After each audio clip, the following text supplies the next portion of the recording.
Hello மக்களே, இந்த மெரினா பீச்சுக்கு வந்து மழை நேரத்துலலாம் போகாதுங்க. நான் போய் ஒரு என்ஜாய்மெண்ட்டே இல்லை. அதை தான் உங்களுக்கு ஷேர் பண்ணுறேன் என்ன ஏதுன்னு சொல்லிட்டு.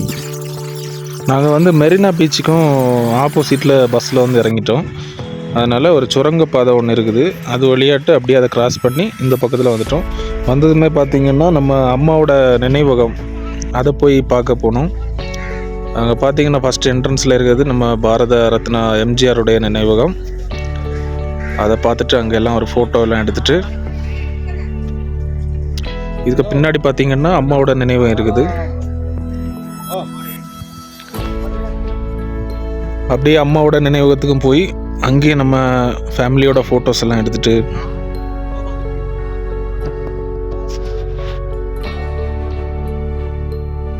மக்களால் நான் மக்களுக்காக நான், இது பார்த்திங்கன்னா நம்ம அம்மா ஆட்சி காலத்தில் அம்மா வந்து நிறைய மேடைகளில் இந்த மாதிரி பேசுவாங்க.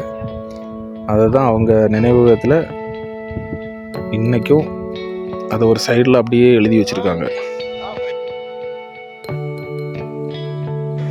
அப்படியே அங்கேருந்து வீடியோலாம் எடுத்துகிட்டு அப்படியே கிளம்பிட்டோம். அப்படியே அங்கேருந்து வெளியே வந்ததும் மெயினாக இருக்கக்கூடிய மெரினா பீச்சில் என்ட்ரி கொடுத்தாச்சு. கொடுத்துன்னு பார்த்திங்கன்னா வெல்கம் ட்ரிங்க், கரும்பு ஜூஸ் எல்லாருக்கும் வாங்கி ஆளுக்கு ஒரு கிளாஸ் குடிச்சிட்டு அப்படியே நம்ம மெயினாக இருக்கக்கூடிய அந்த பீச்சை பார்த்து நடக்க தொடங்கிட்டோம்.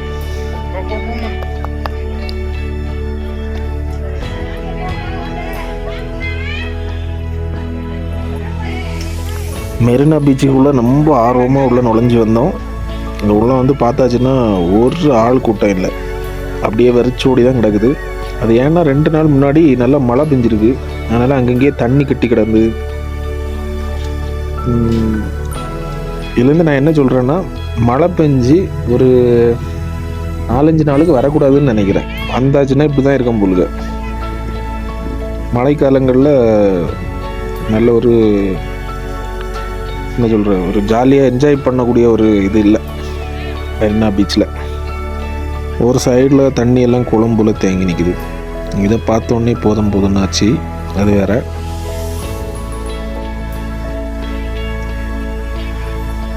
என்னதான் ஆள் இல்லாத பீச்சாக இருந்தாலும் இவ்வளோ தூரம் வந்தாச்சு அப்படின்னு சொல்லி குழந்தைகளுக்கு கூட கொஞ்சம் ஜாலியாக விளையாட தொடங்கிட்டேன். நல்லா தான் இருந்து.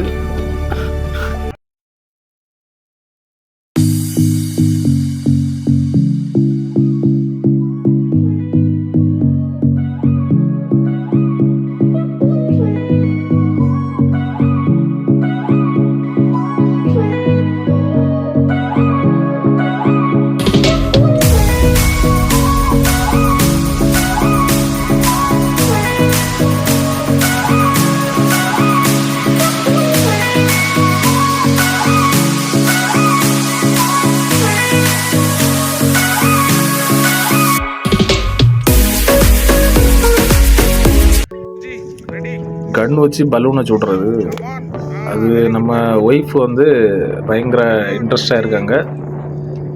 அதனால் அவங்கள வந்து ஒரு ஆர்வப்படுத்தி ஷூட் பண்ண வச்சுருக்கேன்.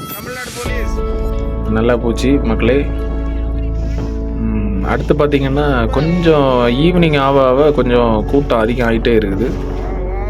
பரவாயில்ல, வந்த மட்டுக்கு கொஞ்சம் நல்லா ஜாலியாக தான் இருக்குது. இந்த மெரினா பீச்சில் இந்த பொரிச்ச மீன் வந்து ஃபேமஸ் போலுங்க. நல்ல கலர் கலராக மீனெல்லாம் அப்படி தடவி அப்படியே வச்சுருக்காங்க சின்ன சின்ன கடைகளில். இந்த பீச் பக்கத்துலேயே பார்க்குறது அது ஒரு வேறு லெவலில் இருக்குது. லைனாக பார்த்திங்கன்னா அந்த கடைகள் இருக்குது இந்த பீச்சை ஒட்டியே.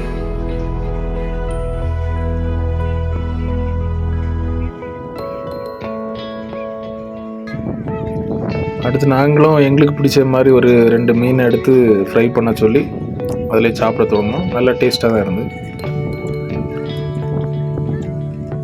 செம டேஸ்ட்டு மீன், செம டேஸ்ட்டு மக்களே. நம்ம விருப்பப்பட்டதை எடுத்து அவங்க கையில் கொடுத்து அவங்க ஃப்ரை பண்ணி கொடுப்பாங்க. அதை வந்து நம்ம அந்த பீச் பக்கத்துலேயே உட்காந்து அப்படி இருந்து சாப்பிடும்போது அது ஒரு தனி அழகு, சொல்லவே வேண்டாம். சூப்பராக இருக்குது. பொரிச்ச மீனை சாப்பிட்டுட்டு அப்படியே கடல் பக்கம் வந்துட்டு மக்களே. பரவாயில்ல, நம்ம வந்த நேரத்தை காட்டிலும் கொஞ்சம் கூட்டம் இருக்குது. ஈவினிங் ஆகும்போது கொஞ்சம் பொதுவாக கூட்டம் வருமா இருக்கும். பரவாயில்ல, நல்லா சூப்பராக இருக்குது. இந்த பானிபூரி இருக்குது பாருங்க மகளே, இந்த பூரியில் வந்து தண்ணியை ஊற்றி அப்படியே வச்சு முழுங்குவாங்க. அது வந்து நம்ம ஃபேமிலிக்கு ரொம்ப பிடிக்கும். அதனால் அதை வாங்கிட்டு ஒரு பிளேட்டை வாங்கிட்டு அப்படியே ஒரு சைடில் உட்காந்துட்டோம். இந்த மசால் பூரி இதுவும் செம்ம டேஸ்ட்டாக இருக்கும். அதுலேயும் ஒரு பிளேட்டை வாங்கி சாப்பிட்டுட்டு அப்படியே அங்கேருந்து கிளம்புற மாதிரி ஆயிடுச்சு. நைட்டு பார்த்திங்கன்னா அந்த பக்கத்தில் எல்லாம் வந்து பீச்சில், மெரினா பீச்சில் லைட்டெல்லாம் போட்டு விட்ருக்காங்க. அதெல்லாம் பார்க்குறது சூப்பராக அழகாக இருக்குது. இந்த வ்ளாக் பார்த்திங்கன்னா இந்த மெரினா பீச்சோட வ்ளாக் இதோட முடியுது. நம்ம இங்கேருந்து கிளம்புறது மாதிரி ஆயிடுச்சு. நம்ம சேனலுக்கு சப்போர்ட் பண்ணுங்கள் மக்களே, சப்ஸ்கிரைப் பண்ணுங்கள், நம்ம வீடியோ வந்து ஷேர் பண்ணுங்கள், லைக் பண்ணுங்கள். சரியா? ஓகே, பாய்.